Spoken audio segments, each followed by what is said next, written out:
President Biden last night at the Oval Office, and we can just add that address to kind of our list of history-making developments that we've all watched together here over the last few weeks. So it seemed to us like a good day to bring an historian on, and Lindsay Chervinsky does join us right now. Welcome, Lindsay. First on the Biden speech, and then I want to go over kind of the last few weeks and see if we can provide any kind of context. What about his address last night? What would you say about it?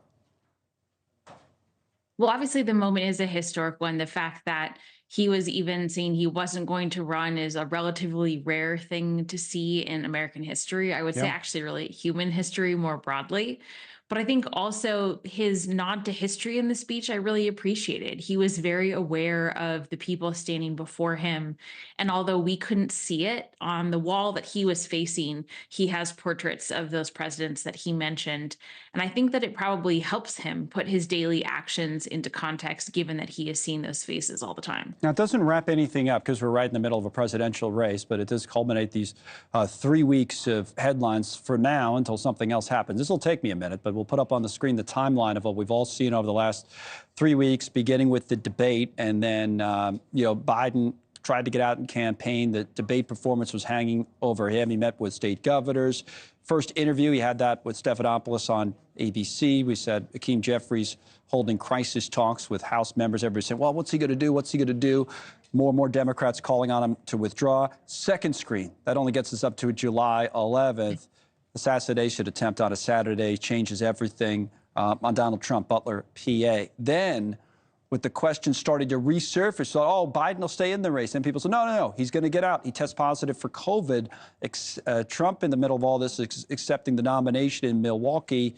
More and more, as that is happening, House and Senate Democrats are calling on Biden to drop out before he finally announces he will and endorses his vice president. And someone, maybe it'll even be you, is going to have to write a book about all this.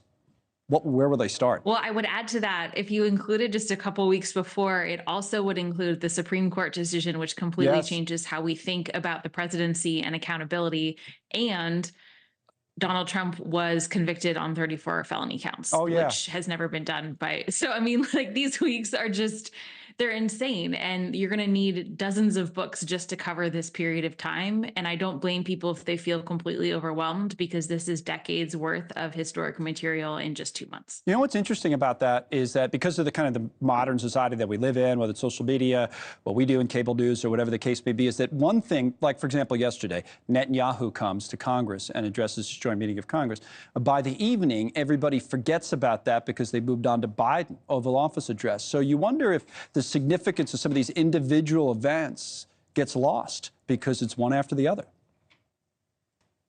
Yes, well, I can't help but wonder if the timing of those two things was a little bit intentional. I mean, maybe I'm being conspiratorial here, but I do wonder. I think you're right. And that's one of the reasons that when people ask about presidential legacies or, what's going to be the turning point, we really don't know. And we can't know yet because it's going to take a long time for the big events and the turning points to filter up and for us to see how things unfolded, because that will really tell us, like, what was actually important and what did actually change how things developed. And that's why legacies do take a really long time to become clear for us in the history books. How long do they normally take? That's a good point. Like, how long does it take to develop? I think of George W. Bush and 9/11 happening so early in the 2 terms that he served, and then by the end of his second term, he's dealing with a worldwide financial crisis. I mean, so different events, both huge crises that he had to deal with, but and all presidents have crises to deal with. But how long do those legacies? When's a fair time to start looking at a president?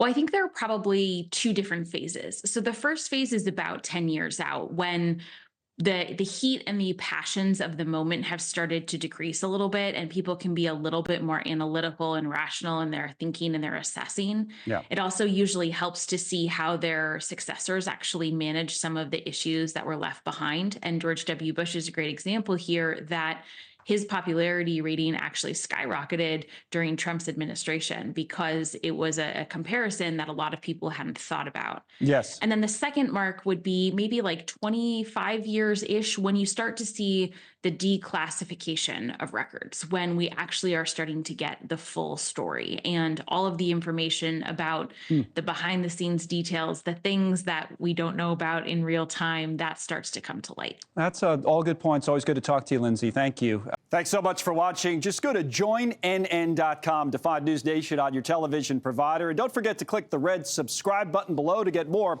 of NewsNation's fact-driven, unbiased coverage.